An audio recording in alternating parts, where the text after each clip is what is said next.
Le 4 avril 1960, le Sénégal devient indépendant. 65 ans plus tard, deux géants entrent dans l'arène. Ada Fass, l'enfant terrible de Dakar. Face à lui, Lac de Guerre 2, le général prêt à tout. Ce 4 avril, on ne célèbre pas seulement l'indépendance, on célèbre le courage, la force et l'esprit de résistance. Un combat pour l'honneur, un duel de gladiateurs et de légendes.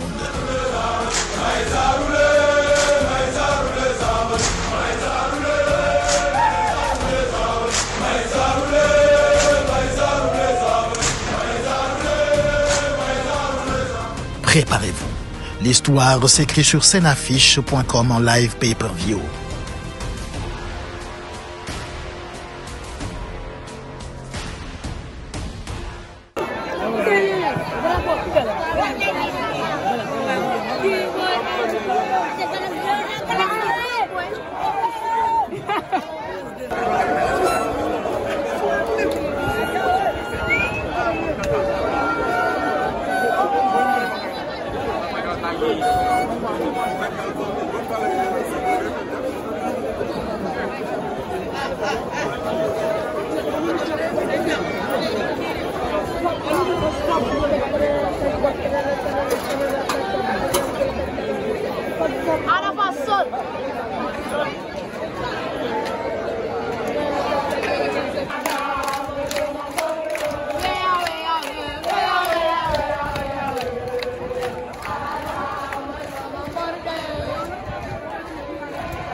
Levo da vila.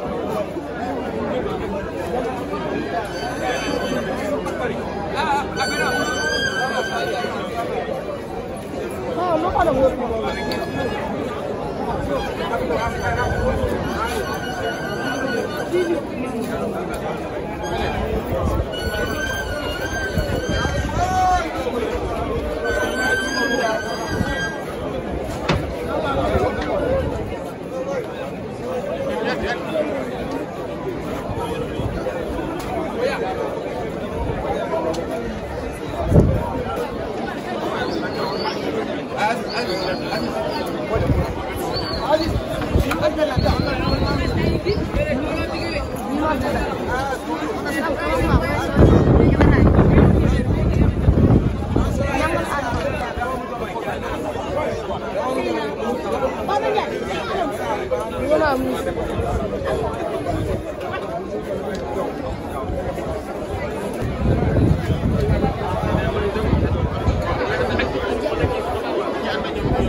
Moustapha Diouf a ngi noonu borom Gambia Sey Diouf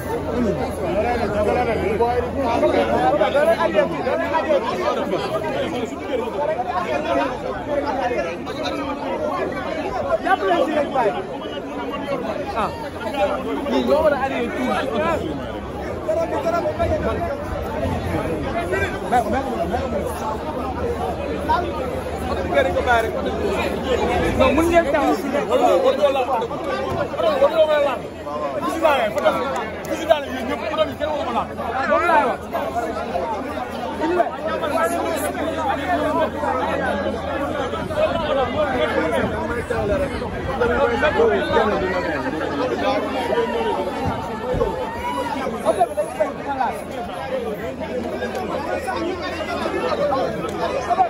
Cuma nih kita kerja kamu sama regen aku kira. Kalau nomor gini nak kami itu.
Le 4 avril 1960, le Sénégal devient indépendant.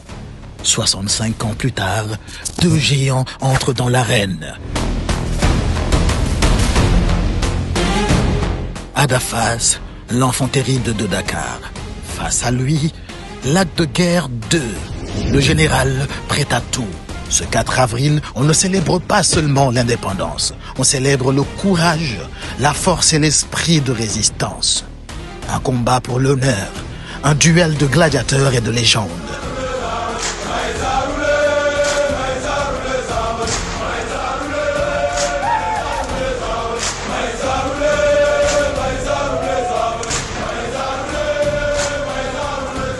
Préparez-vous.